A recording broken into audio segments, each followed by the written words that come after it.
Alright, so in this video, I'm going to talk about how to properly engage in duos, as well as how to structure a 1-1 forward support push play.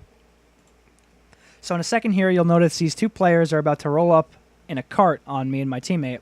And I hear that right now, so I take a look for my hunting rifle shot, take the shot, miss it, no big deal, and then I place a wall to block any potential opener that they could get. So right now is what is going to decide who plays which role in the forward/support push play. That is determined almost entirely by pre-positioning. Things like your stack and your materials can come into play, but mostly it's going to be based on the position you have before the engage starts. And right now, my teammate is a bit behind me, so I'm the one with the further forward positioning, so I'll be playing forward in this particular fight.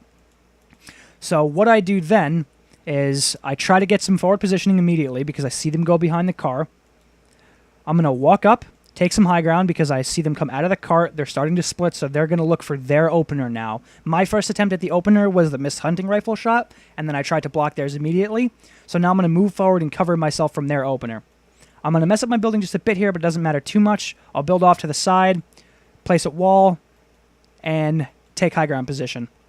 Now, I'm far enough forward in my role as forward during this push that I can start to expand on my responsibilities for that role. And if you notice, my teammate Mark is doing exactly what he should be doing as the support who has the slightly worse pre-position to the fight, is he's going to turtle up in the back and start laying down some spam to give me breathing room to take this forward position. If he wasn't standing here recognizing, okay, Twitchy has the forward position in the beginning of this fight, he's going to take the space, I need to give him the room to take that space, I wouldn't be able to get so far forward, and I wouldn't be able to get high ground on J Smooths here. So Mark is playing this role well by just spamming at them, trying to pressure them while they're building up their turtle to further block our opener, and letting me get that forward space. So what I then do with the forward space is I pretty much have high ground now. I have high ground on both players, so this is a good opportunity for me to now switch to offense.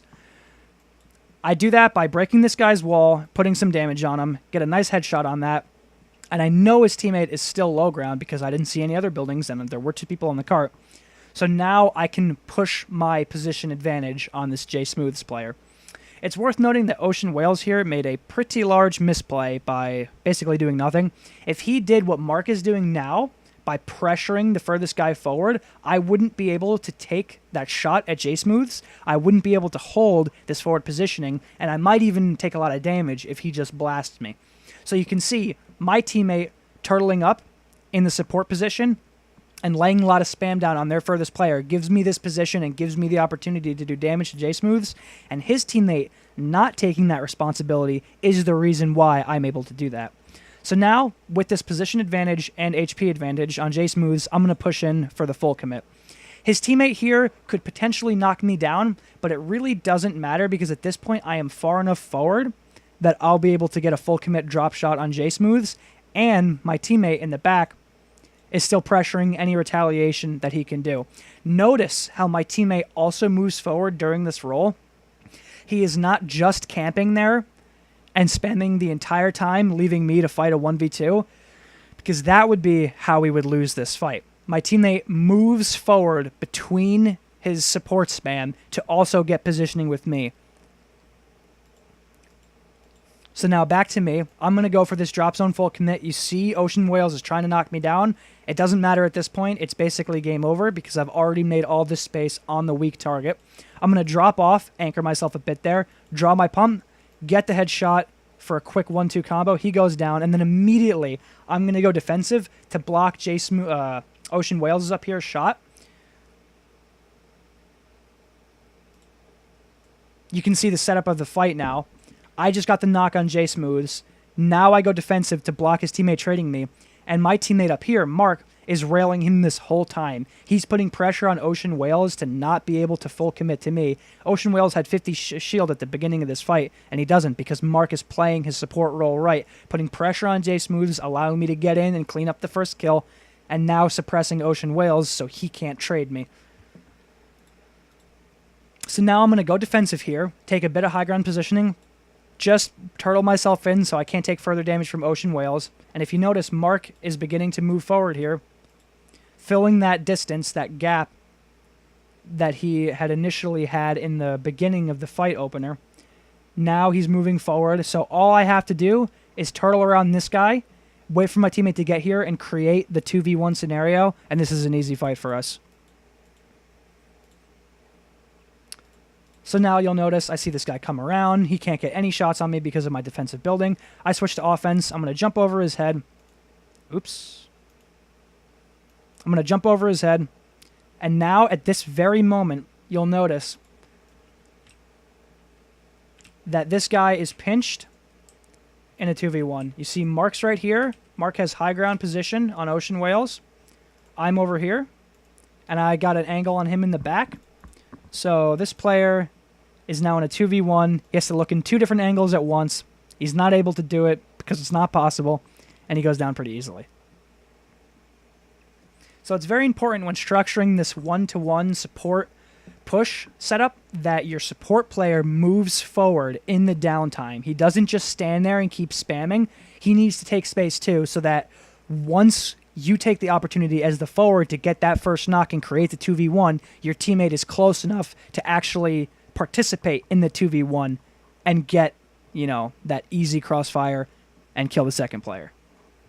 So in this next fight, we're going to see an example of a team getting the engage on us and attempting to set up the 1-1 support forward push play.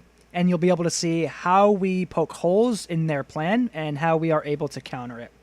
So this team is going to start engaging on us from west in just a second here. I'll hear them building up, so I immediately go for that forward high ground position because I don't want to get engaged on in low ground. So I'm going to go for some quick retake stairs, and here I am facing off against this XD guy in a battle for high ground. Now, in the meantime, while that happens, you can see his teammate is a bit far behind back here. He's not quite relevant to the fight, so that is going to dictate who on their team gets that role between forward and support. So XD is taking the forward role, and London Uzi here is going to be playing that support role in this initial engagement. So back to me here. We're going to just take a quick anecdote about how this build fight unfolds. Right here, this player makes a slight mistake. He had high ground on me, but I actually got my stair off a bit quicker, which made him think I was higher up on my own stair than I was. If he were to have pulled out his pump here and recognized this opening and taken the shot, I would have been immediately at a huge disadvantage in this fight. I would not have been able to sustain this forward high ground position in terms of player role, and I would have had to fall down on turtle, and it would have been a big, giant mess. So luckily for me, he misplays a bit there, but he does manage to trap me. No big deal for me. I'm just going to build off to the side here and do another quick retake spin. So now he and I are essentially on even ground. I'm going to jump up and place double stairs above his head, so I'm about to get the high ground position on him. And now if you watch in the meantime, you'll be able to see his teammate on low ground taking that support role and putting pressure on me getting the high ground. So he's spamming away at me, trying to give his teammate the opportunity to create this easy 1v1 build fight where he has a position advantage. But luckily, my teammate recognizes this, that this guy is doing that from low ground, and my teammate is going to help me out a lot here by suppressing their support player. See, the mistake that this guy makes is that he's not turtling in this position. He doesn't take any defensive measures to give himself a decent position to apply pressure to high ground here. He's just standing out in the open. And Mark's going to unload on him with the P90, and that pushes him off from spamming my buildings immediately. So now I'm free to get up here. I'm free to take this easy high ground position on XD, all because my teammates suppressed their support player and didn't give him the opportunity to create breathing room for his forward player. So now I'm going to switch back to me here, and we'll be able to see how the 1v1 that was created by Mark's good anti-support play plays out here. I get the drop on this guy because I recognize he fell down. I place a floor, and I'm going to edit this out quick, and then I'm going to do some damage to him with the SMG. So now he chooses to drop off. This is a key moment in the play for 2 reasons. The first reason that he decided to fall was that, A, his teammate now, Lil Uzi, took a ton of damage from Mark here with the P90. So Lil Uzi is forced to go defensive here, or whatever his name is, and he's got to play defensive here because Mark did a bunch of damage to him. So now this is a key moment in the play because XD needs to decide, do I keep fighting this 1v1 with Twitchy, who has the high ground, who has me trapped, who has the position advantage, or do I drop to help my teammate who is currently losing his 1v1 on low ground? And that's what XD decides to do. He goes down to low ground because in a duos build fight, essentially the goal is to isolate two 1v1s or to isolate a 2v1. The 2v1 is always the better scenario. It's not always possible, but once you can get that 2v1, you'll get the easy kill on the guy, and then you have another easy 2v1. So in order to prevent that from happening, XD is going to come down to support his teammate. So I'll switch back to me here, and you'll be able to see how I decide to continue this build fight with recognition that his teammate is going for this play. I'm going to chase this guy like hell. I'm not going to let him up at all. I'm not going to let him help his teammate because otherwise the damage that Mark did to London Uzi will not stick. So I'm chasing this guy down. I get on top of him. I get that easy knock. Now, that first 1v1 is finished. I got the knock on the first player. Immediately, I'm going to switch my attention to his teammate because we now have a 2v1. You can see Mark off to the side here is shooting him in the front. That means that he's not blocking his back, and I'm going to take an easy shot at him in the back. We're going to collapse on this guy in the 2v1, and he goes down pretty easily. Slight misplay from him while he was on this little staircase here. If he were to just go defensive here immediately and start building up, he would have given himself a better chance because we didn't go defensive at all. We basically went for the no breaks freight train. It was go time at that point. We just hit the shots, took the fights, and got the kills. He could have used that as an opportunity to build up, but he is quite low on stack. We have two guns pointed at his one gun. We would have still won the fight. But that's just an example of how you have to play that support role with proper defensive positioning. Otherwise, you'll just get pushed off by the other support, and you won't do any work at all to help your teammate isolate that 1v1. So in this next fight, we're going to see a shift in player roles between Mark and myself. Mark's going to be playing that forward push role while I play the support role. So Mark calls that we're getting pushed here from east, and he starts unloading his P90. So at this point, I don't have very many mats, but you can see that Mark already has the high ground forward positioning on this Bob player, and he's doing damage on him. So this is our engage. Mark already has that forward high ground position. Now it's up for Bob to turtle and get some position of his own, and it's up to AU Speed to relieve the pressure from Mark onto Bob and give Bob further room to breathe. I'm going to go back to gameplay cam here for a second. So now, in order for me to be relevant in this fight with minimal materials, I have to take the support role from a safe position. Luckily, there's already a bunch of building on the map from the previous fight, and I'm going to sit here and spam away at this guy. So as you can see, this AU Speed guy is taking this defensive position for support, not like the previous support player from the last engagement who just stood there in the middle of the open. AU Speed is going to cover his angles and give himself protection in order to spam Mark and relieve pressure from his teammate. So I'm going to spam at this guy and get him to fall down 2 times. And that creates a lot of space for Mark to continue pushing his high ground advantage here. So you'll see Bob is going defensive because he has Mark on top of him. I suppress the AU Speed player from supporting Bob by spamming Mark. And in this time that AU Speed is suppressed from me knocking him down twice, Mark is going to be able to take that space that just got opened up. He's going to push forward with the space that my support play creates. So now he's got full high ground on Bob again, and he's free to spam down. Now, what's very important to note here is that AU Speed is going to switch his attention over to Mark. You see down here, he's starting to look towards his teammate, and he's going to be able to spam at Mark now. So I was relevant for that instant in giving Mark room to breathe and creating space, but now I no longer am. See, this player is going to take shots up at Mark right here, and if I don't continue to pin AU Speed, Mark will soon be in a 2v1, and I cannot let that happen. So now I'm going to start to move forward in the space that was created just by AU Speed looking at Mark. I'll move forward, and then I'm going to get on top of this guy and pin him down. So you can see spamming away at Mark here, and I can't let that keep happening. So I'm going to use the space that Mark created by getting AU Speed to look at me to further pin this guy down. I get on top of him here. He's forced to spin himself into a box because he cannot take a drop shot or he'll die. Mark continues to hold his high ground position, which he's able to do because I further pin this guy. You can see we're trading back and forth. It's called trading aggro of the enemy players. AU Speed has to look at me because I'm spamming. Well, first he looks at Mark because Mark's spamming his teammate. Then he has to look at me because I'm spamming him. Then he gets knocked down and looks at Mark because Mark is pressuring his teammate. I use that time to move in because he's not looking at me. Now he's got to look at me again. We're trading off the eyes of the enemy players in order to get ourselves to move forward here. So I'm going to keep spamming this guy in his box. I'm going to do a bit of damage to him. I still don't have very many materials, and he edits out on top. I didn't hear that, unfortunately. He goes for a bounce pad full commit. Now, meanwhile, while this is happening, Mark is still fighting his 1v1, and all of that is possible. I can give him this isolated 1v1 because I am pinning down the support player. He goes for the full commit on me here. Not much to explain. He gets more damage than me. I go defensive on him with a few materials I have left. I take height, you know, classic stuff. I go down to keep pinning him because Mark needs to have space to fight this 1v1. You can see Mark still up here fighting his 1v1. It's getting a little hairy, but he's got the HP advantage. If I let this man down here take any shots at Mark's buildings or his body, Mark is in less than a 50-50. And you want your teammate in a 50-50, not a 60-40, nothing less than a 50-50. So that's what my play here is doing. I'm going to pretend to steal this guy's wall. I actually do get the steal, but he edits out the top.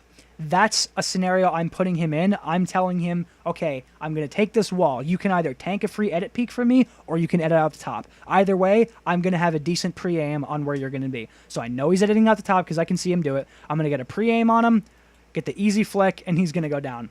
So now the rest of this fight is pretty much looking for that 2v1 because we got that first knock. It's immediately time to go for the 2v1. However, I do not have the materials to get up there right now. So what I'm going to do is hit him with a quick 85 damage shot, this guy on the ground.